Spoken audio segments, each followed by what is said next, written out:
but let's get some analysis. Firstly, to what Criselda has shown us at the registration center, where we've seen delays in registration since yesterday morning. In fact, some will say even since the night before that, and still continuing seemingly even into this morning. And of course, some analysis also into that press briefing that we got from the national spokesperson of the African National Congress. I am joined here as we come to you live from Nasrec at the conference by Dr. Fikile Vilakazi, political analyst with the University of KwaZulu-Natal.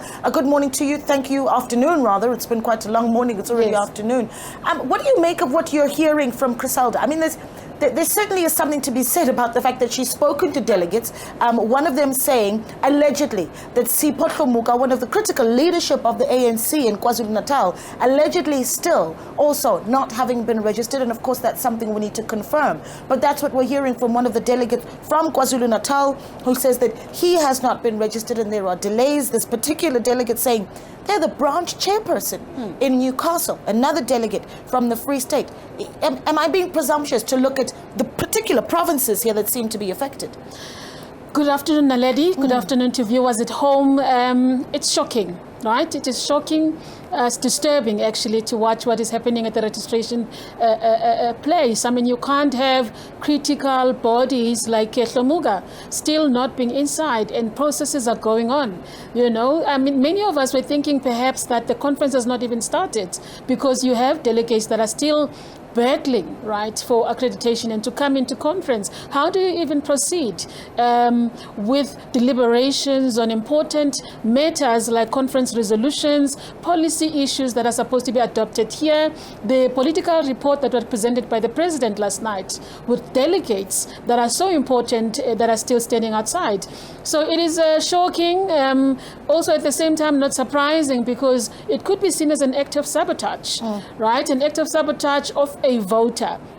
Naledi, we must know in politics that anybody that is outside now is a voter that is important for this conference, right? Which means that a number of people, hundreds of them that are still standing outside, are compromising a particular voting process for certain candidates who are in the list at this conference. So what does that tell us about the credibility of this conference? You know, in particular, for me, it questions that. And it also questions the credibility of the conference itself. Can we actually, say confidently, as Bulemabe is saying, that conference is in process, when clearly people are frustrated, mothers who are sleeping in the streets, waiting to come into this conference, and you display that kind of arrogance that has been displayed, as we've seen now in the media briefing by Bulemabe, and just say, no, our delegates are not disgruntled. Clearly, they're disgruntled. You can see there at the registration center. People are angered. People are annoyed. They've been here for 3 days. They've not entered conference, and yet conversations are happening. What does that tell us about the ANC? Yeah, William Abe, though, in that briefing, talking about how a lot of these processes that or I suppose the bottlenecks with the registration process also having to do with the membership fees and whether or not you have paid up and you are a member in good standing. And there is, of course, the question of, are you in the probationary period? Have you passed the probationary period, particularly where membership fees are concerned? Is that a sufficient answer? Not at all. I do not think that is sufficient. I think that in fact exposes the glitches of logistics and administration just within the operations of the ANC, right?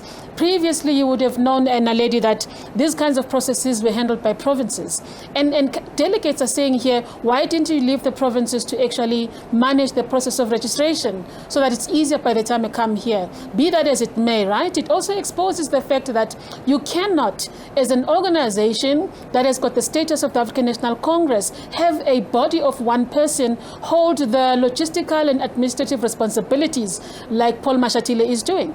He's acting in 3 positions, right? The ANC is coming here with no Secretary General who is suspended, which is an issue for whatever reasons, right, around corruption and so on. The ANC should have put mechanisms in place to capacitate the office of the Secretary General to be able to, to assist in alleviating these logistics and administrative processes, because they do affect conference, and it shows up. It shows up that you cannot burden one person to be the Secretary General, to be the Treasurer General, and to be the deputy. right? He's carrying those responsibilities. It is bound to collapse administrative and logistical processes, something they should have known better. In any organization, the Secretary General is a very, very important institution. And I think it shows, right? It shows that there are those glitches. I think that also as part of these delays, what we're seeing is the program obviously affected, and we know that as part of that program, a critical part of it is really the discussions around amendments to the party's constitution. We heard Bulemabe saying that policy discussions have already taken place at the National Policy Conference that took place earlier on in the year. But what does that mean then for the amendments to the constitution, and even step aside discussions that were meant to be tabled in this conference? Does it mean that because of those delays, those questions will not be answered? Well, we'll get some analysis on that and a lot more on the other side of this. Stay with us. You're watching SABC News.